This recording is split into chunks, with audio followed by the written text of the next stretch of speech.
মানুষ বড়ই বিচিত্র প্রাণী। সব সময় লড়াই করতে থাকে, সব সময় চেষ্টা করে যাতে সেই শ্রেষ্ঠ হয়, চেষ্টা করে যাতে তার সামনে সবার মাথা নত হয়। তাই সবার আগে শক্তি অর্জন করার চেষ্টা করে। সে শক্তি অর্জন করেও নেয়, আর তারপর ভয় দেখিয়ে সবাইকে নিজের সামনে নত করে। কিন্তু একটা গুরুত্বপূর্ণ কথা ভুলে যায়, বুঝতেই পারে না। দেখুন, আমি আপনাকে একটা উদাহরণ দিই। আপনি নিশ্চয়ই বৃক্ষ এবং তার ডালপালা দেখেছেন, যা ফলের ভারে নিচু হয়ে যায়। ফল পড়ে গেলে আবার সে উঠে যায়, তারপর আরও একটা ফল হয়, সেটাও পড়ে গেলে আবার উঠে যায়, সর্বদা নত থাকে না। কখনো হাঁটতে গিয়ে আপনি নিশ্চয়ই দেখে থাকবেন যে আপনার পা কোনো ফুলের ওপরে পড়লে তা নত হয়ে যায়, কিন্তু যেই আপনি পা সরাবেন সেই ফুল আবার উঠে দাঁড়ায়। একটা অত্যন্ত গুরুত্বপূর্ণ কথা মনে রাখবেন, যে শির ভয়ভীত হয়ে আপনার সামনে নত হয়, সেই শিরই বিরোধিতা করতে সবার আগে দাঁড়াবে। আপনি জিতে নিন, সবাইকে জিতে নিন, কিন্তু ক্ষমতার দ্বারা নয়। তাদের জিতুন প্রেমের সাহায্যে। রাধা রাধা। ঈশ্বর লতা পাতাকে দাঁড়িয়ে থাকার শক্তি দেননি, ঈশ্বর এই শক্তি দিয়েছেন বৃক্ষকে। এই লতা পাতা বৃক্ষের সাহায্যে দাঁড়িয়ে থাকে, তাতেই বিকশিত হয়। এবার এই লতা পাতা দুই ধরনের হয়।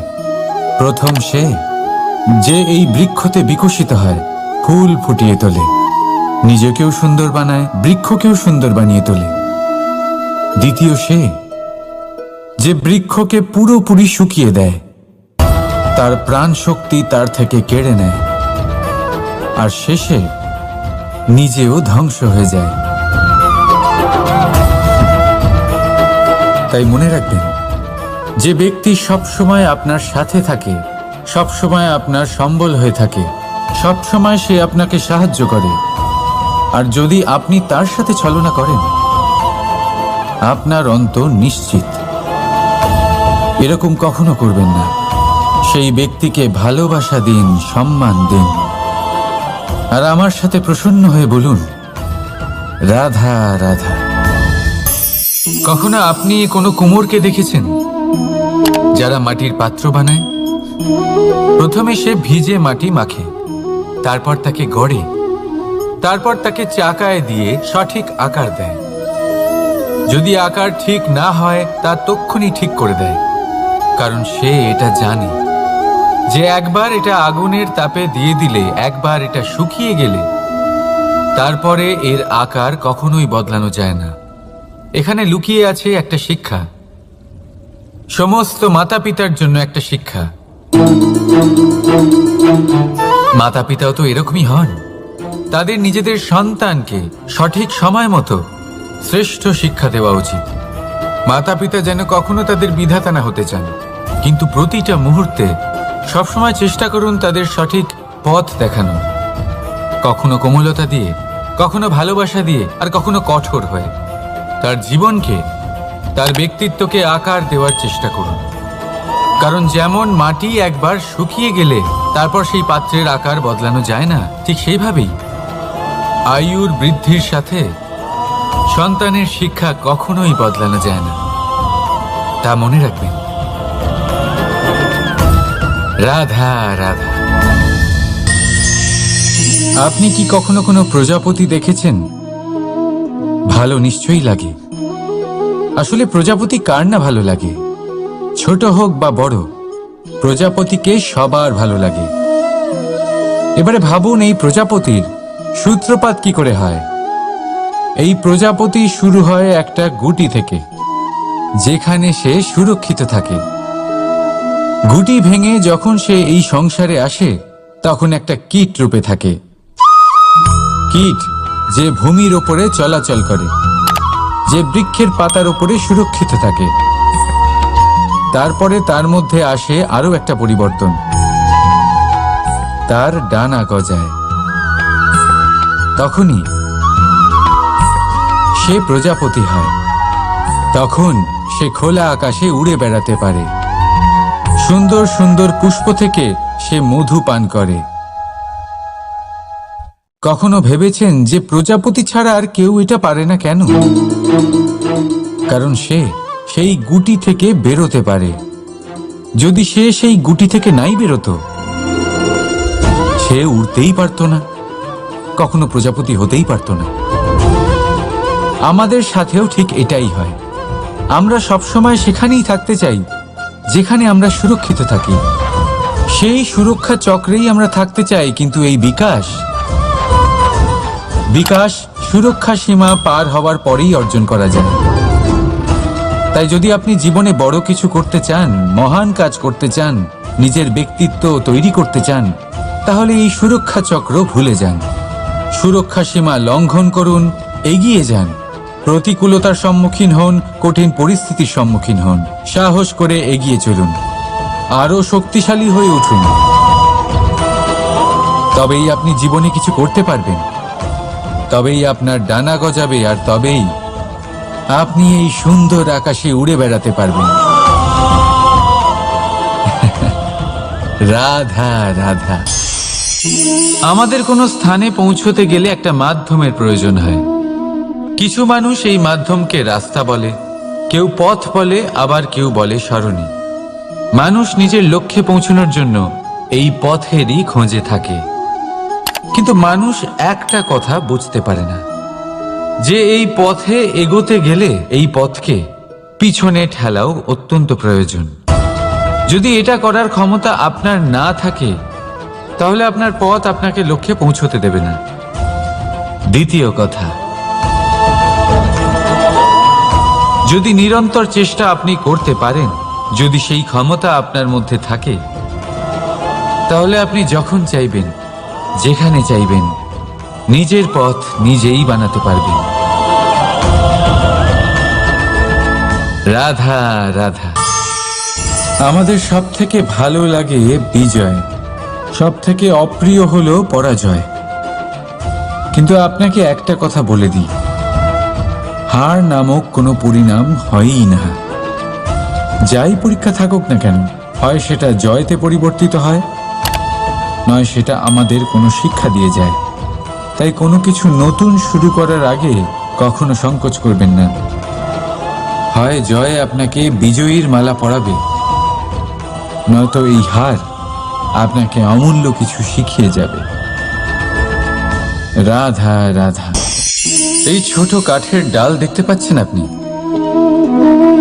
একটা বৃক্ষ থেকে এরম হাজার হাজার ডাল পাবেন, যা দিয়ে আপনি আগুন জ্বালাতে পারবেন, যা নিজে জ্বলে আমাদের ভোজন বানাতে সাহায্য করে থাকে, যা নিজে জ্বলে অন্ধকারে আমাদের আলোকিত করে। যদি এটাই অন্যভাবে দেখা যায়, তাহলে এমনই এক ছোট্ট ডালের টুকরো একটা ছোট্ট ফুলকিতেই নিজের সাথে হাজার হাজার বৃক্ষ জ্বালিয়ে দিতে পারে।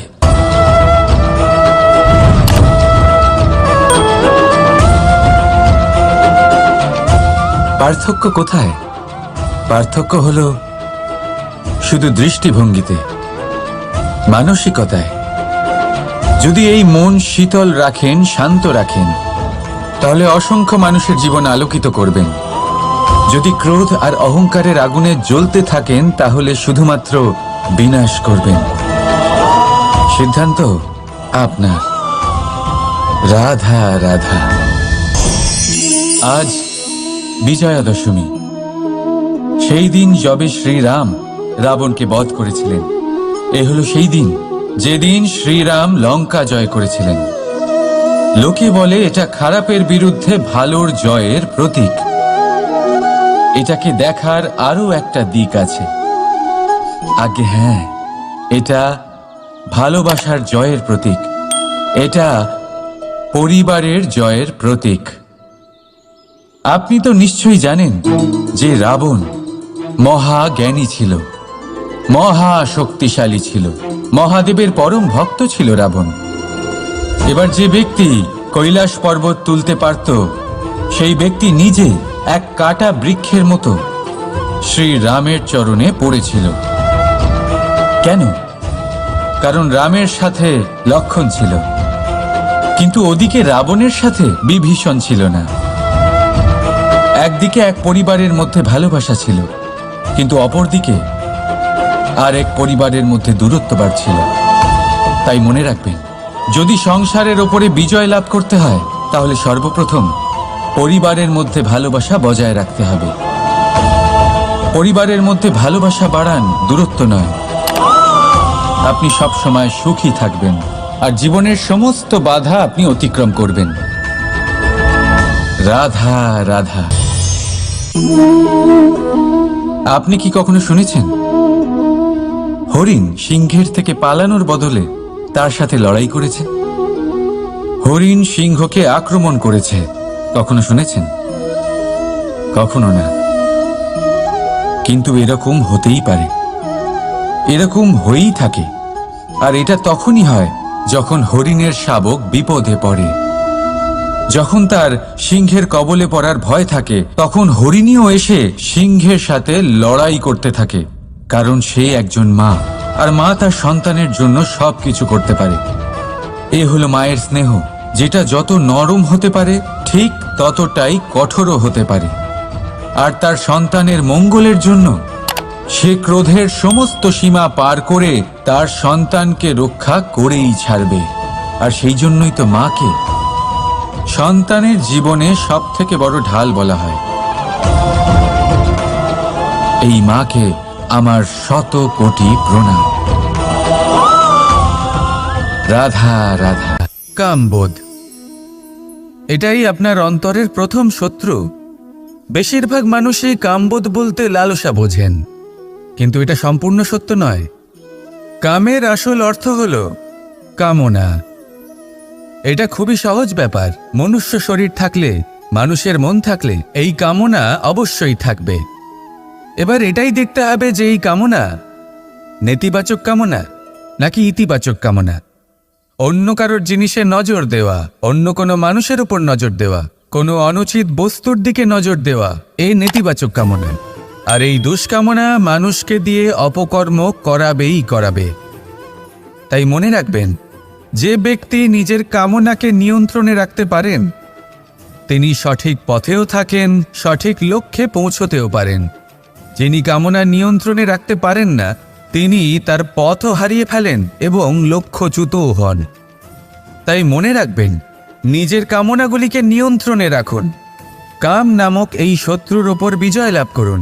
আর আমার সাথে ভালোবেসে বলুন, রাধা রাধা। হাস্য, হাসি জীবনে অত্যন্ত মূল্যবান হয়। কথায় আছে যে হাসি এবং হাস্য আমাদের জীবনে ওষুধের মতো কাজ করে, আমাদের সুস্থ রাখে, আমাদের জীবনের অনুভূতিগুলিকে আরও সুন্দর করে তোলে। কিন্তু প্রত্যেক ওষুধের মতোই এর সাথেও এটাই হয়। প্রত্যেক ওষুধ সঠিক সময়ে, সঠিক মাত্রায়, সঠিকভাবে গ্রহণ করতে হয়। যদি এরকম না হয় তাহলে এই ঔষধও শরীরের ক্ষতি করে দিতে পারে। এবার আপনি ভাবতে পারেন, হাসি থেকে কিভাবে ক্ষতি হতে পারে? আপনি যদি অন্য কারোর উপরে হাসেন তাহলে হয়তো তার মনে কষ্ট হতে পারে, তার অন্তরের মিত্র হয়তো শেষ হয়ে যেতে পারে, আর অন্তরের শত্রু জেগে উঠতে পারে। কিন্তু এটাই যদি আমরা সকলকে সাথে এনে সকলের সাথে হাসি, তাহলে হয়তো আমাদের অন্তরের এই হৃদয়ের ভেতরে লুকিয়ে থাকা যে শত্রু তা শেষ হয়ে যেতে পারে, আর অন্তরের বন্ধুসত্তা প্রকাশিত হতে পারে। ঠিক কি না? এবার আপনাকে উদাহরণ দিই। যখন দ্রৌপদী দুর্যোধনকে নিয়ে হেসেছিল তখন তা মহাভারতের সৃষ্টির কারণ হয়েছিল। কিন্তু সেইখানেই যখন পার্থ আর মাধব একসাথে বসে মৃদুমন্দ হাসতেন তখন ধর্ম স্থাপন করা হয়েছিল। তা আপনি কি চান?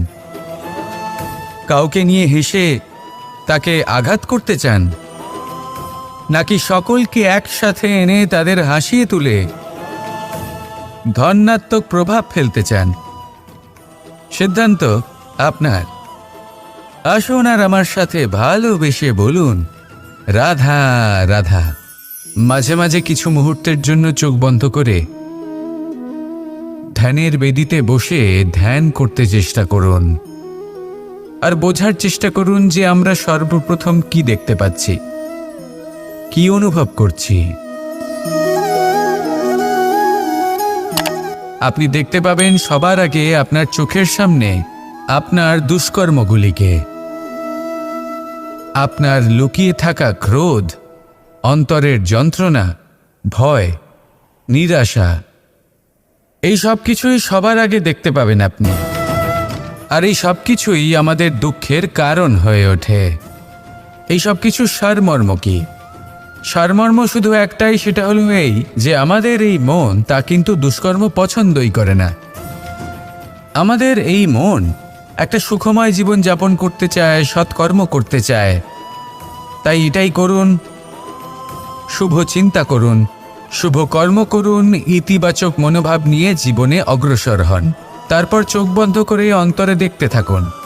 দুঃখের আভাসই পাবেন না। এই মন প্রসন্নতা এবং প্রেমের দ্বারা পূর্ণ হবে এবং বারবার বলে উঠবে, রাধা রাধা।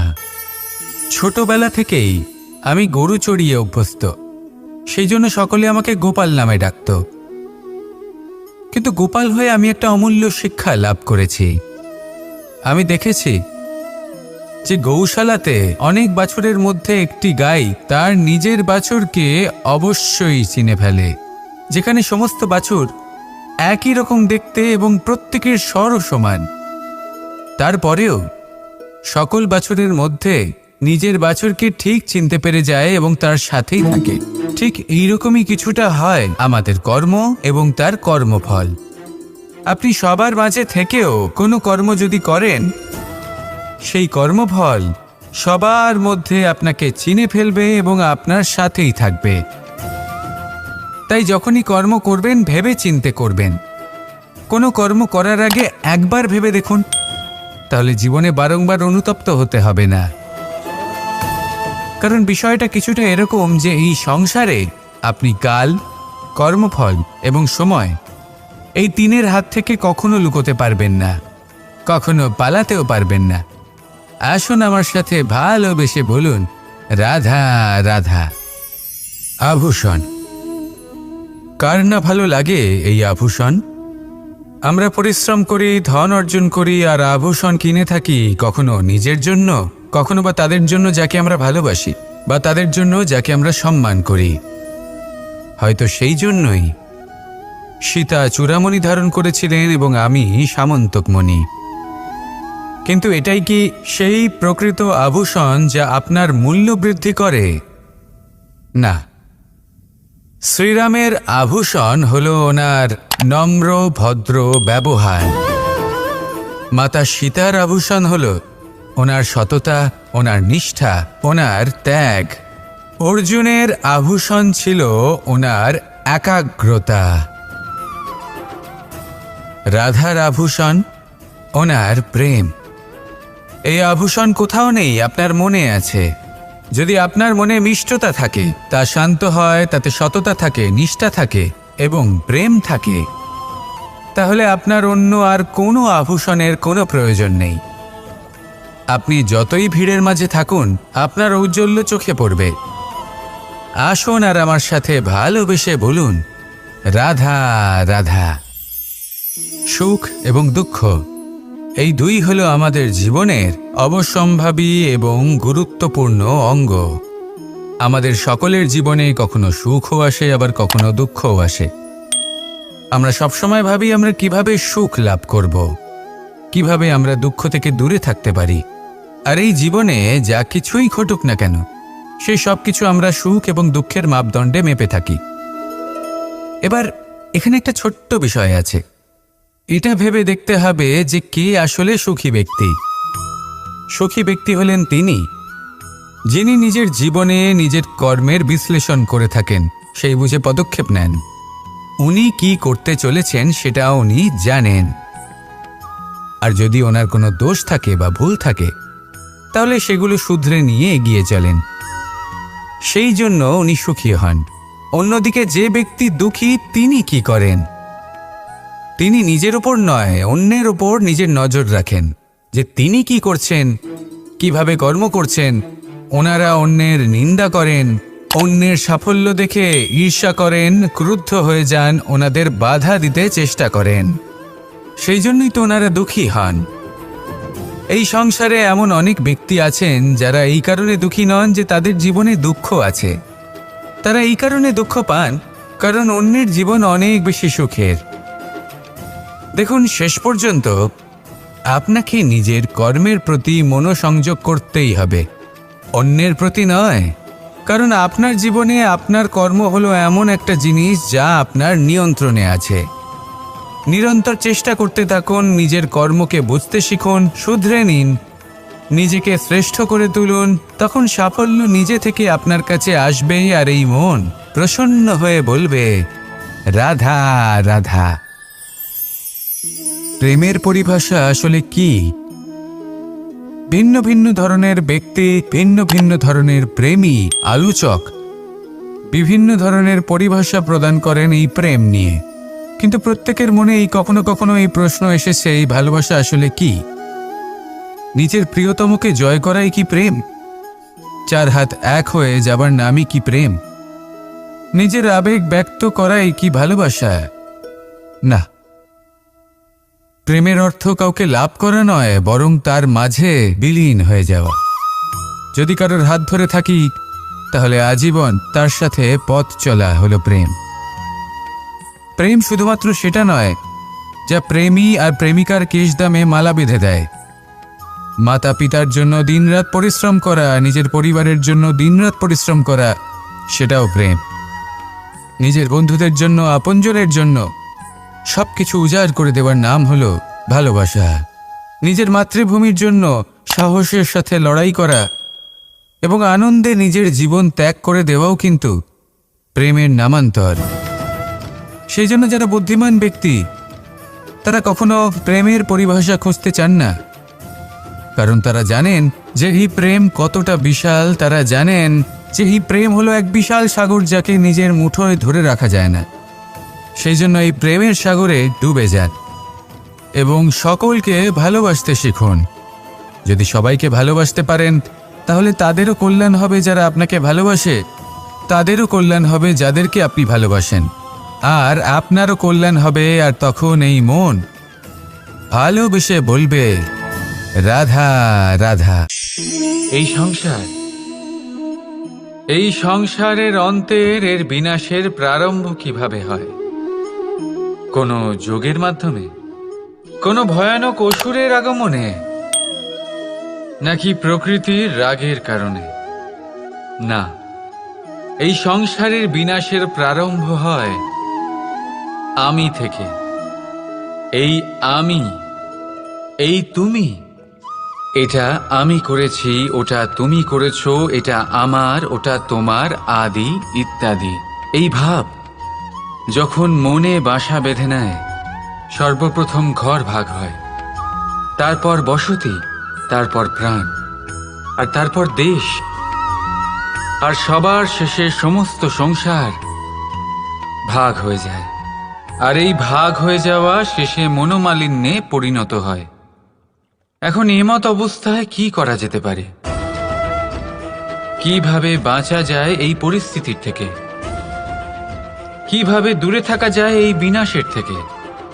উত্তর সেই একটাই, করুণা। একে অপরের দরকারগুলি বুঝুন, একে অপরের সমস্যাগুলি বুঝুন, একে অপরের দুঃখের সাথী হয়ে দাঁড়ান, একে অপরের সুখের ভাগীদার হন। আর শেষে যখন এই আমি আমরাতে পরিণত হবে, তখন এই বিনাশ নিজে থেকেই দূরে চলে যাবে। তাহলে আমরাতে বিশ্বাস করতে শিখুন, আর আমার সাথে ভালোবেসে বলুন, রাধা রাধা।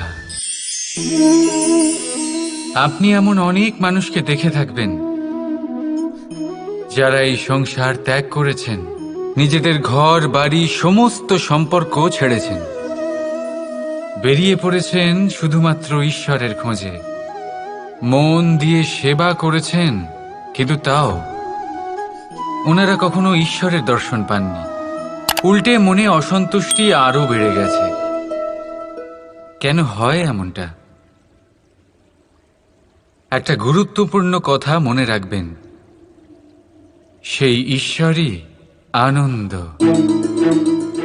ধ্যানের অর্থ হলো মনে আনন্দের জাগরণ করা, আর সেবার অর্থ হলো সেই আনন্দকে সবার মধ্যে ভাগ করা। তাহলে যদি আনন্দকে জাগ্রত করো আর সবার মাঝে ভাগ করে দাও, তাহলেই ঈশ্বররূপী আনন্দ তুমি অবশ্যই পাবে। রাধা রাধা।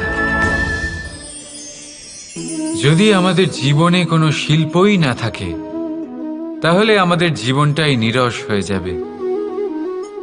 এখন যদি সবাইকে আমি জিজ্ঞেস করি সব থেকে বড় শিল্প কি, তো কেউ বলবে চিত্রশিল্প, কারণ তা ওনার মনকে আনন্দ দেয়। কেউ বলবে যুদ্ধ শিল্প, কারণ তাতে বিজয় প্রাপ্ত হয়। কেউ বলবে ভবন নির্মাণ শিল্প, কারণ তাতে ছাদ পাওয়া যায়। কেউ বলবে সঙ্গীত শিল্প, কেউ বলবে নৃত্য শিল্প, কেউ বলবে অভিনয় শিল্প আদি ইত্যাদি। কিন্তু এই কথা নিয়ে বিবাদ করা অনুচিত, হতেই পারে না, কারণ প্রত্যেক ব্যক্তির নিজস্ব চিন্তাধারা এবং নিজস্ব দৃষ্টিভঙ্গি থাকে।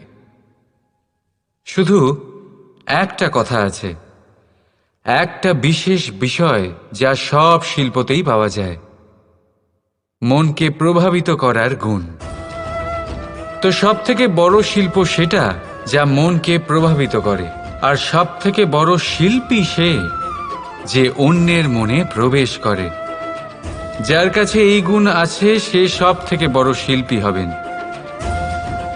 যদি এই সংসার রঙ্গমঞ্চ হয়, তাহলে আমরা এই রঙ্গমঞ্চের শিল্পী। আর এখানেও সব থেকে বড় শিল্পী সেই হবে যে অন্যের মনে প্রবেশ করে সেখানে ঘর বাঁধতে পারে। আর এই মন অবধি পৌঁছনোর সিঁড়ি হল 2.5 অক্ষরের শব্দ, প্রেম। তাহলে প্রেম করতে থাকুন, প্রভাব বিস্তার করুন। রাধা রাধা। সূর্য আর চন্দ্র দুজনেই আকাশের অমিত চিহ্ন, দুজনেই প্রকাশ বিস্তার করে, কিন্তু সবসময় দুজনের তুলনা করা হয়। কে অধিক শীতল আর কে অধিক তীব্র, কে অধিক তেজবান আর কে অধিক শান্তিপ্রিয়। এবার এই তুলনা করা কি উচিত কাজ? কখনোই না, কারণ এই দুজনেই যতই প্রকাশপুঞ্জ হোক, কিন্তু এই দুজনেই ভিন্ন। দুজনেরই নিজের নিজের মাহাত্ম্য আছে, আর দুজনেরই নিজস্ব সময় আছে আলোকিত হওয়ার। তাই এদের তুলনা করা অনুচিত। ঠিক সেইভাবেই আমাদের জীবনেও তুলনা করা অনুচিত হবে। নিজের তুলনা অন্য কারোর সাথে কখনো করবেন না, আর যদি অন্য কেউ আপনার তুলনা অন্য কারোর সাথে করে, তাতে মন দেবেন না। কারণ এই তুলনা থেকে নিজেকে হীন ভেবে নেওয়া আপনার জন্য ক্ষতিকর। এটা আপনার জন্য লাভজনক নয়। শুধু চেষ্টা করতে থাকুন, নিজেকে বিস্তার করতে থাকুন, আর অপেক্ষা করুন সঠিক সময়ে। কারণ সঠিক সময় আসলে আপনি নিজের গুণ, নিজের দক্ষতা অবশ্যই দেখাতে পারবেন। রাধা রাধা। জীবনে সবাই মহান হতে চায়, সবাই বড় হতে চায়, কিন্তু বড় হয় কিভাবে?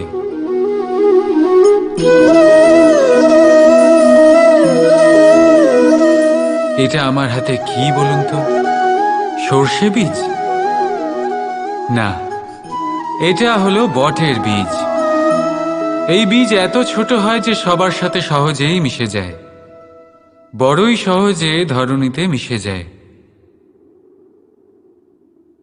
কিন্তু যখন এটা বৃক্ষরূপে বড় হয়, আর তারপর যখন পড়ে যায়, সমস্ত পরিবেশকে কাঁপিয়ে দেয়। ঠিক এইভাবেই বড় হতে থাকুন, বটের বীজ আর বটের বৃক্ষ। আর যদি জীবনে আপনি সত্যি বড় হতে চান, তবে সর্বপ্রথম নিজের অহংকারকে, নিজের অভিমানকে ছোট করে নিন। এত ছোট যাতে সবার সাথে বসতে পারেন, কিন্তু অন্তর থেকে এত বড় হয়ে যান যাতে যখন আপনি উঠবেন, তখন কেউ যাতে আর বসে না থাকতে পারে। রাধা রাধা। আমাদের মধ্যে এমন কজন আছে যারা ভয়তে ভীত হয়ে পড়ে, কোনো বৃহৎ কার্য করার আগে মনের সামঞ্জস্য হারিয়ে ফেলে? মোটামুটি সবাই, তাই না? প্রত্যেক ব্যক্তির মনেই এই ভয় জাগ্রত হয়। তবে এর অর্থ আমার দৃষ্টিভঙ্গি দিয়ে মনে হয় এই ভয়ের অনুভূতি খারাপ নয়। কারণ যদি এই অনুভূতি খারাপ হতো, তাহলে কি ঈশ্বর এই অনুভূতি প্রত্যেক প্রাণীকে দিতেন?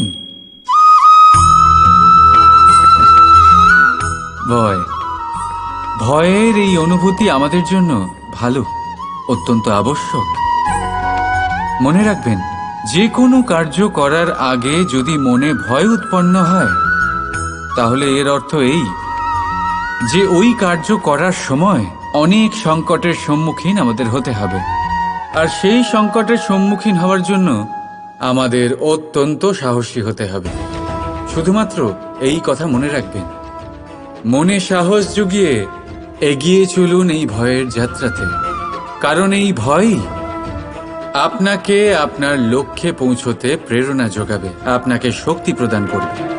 তাই এই ভয়ের দ্বারা ভয়ভীত হবেন না, এই ভয়কে জয় করুন। আর আমার সাথে ভালোবেসে বলুন, রাধা রাধা।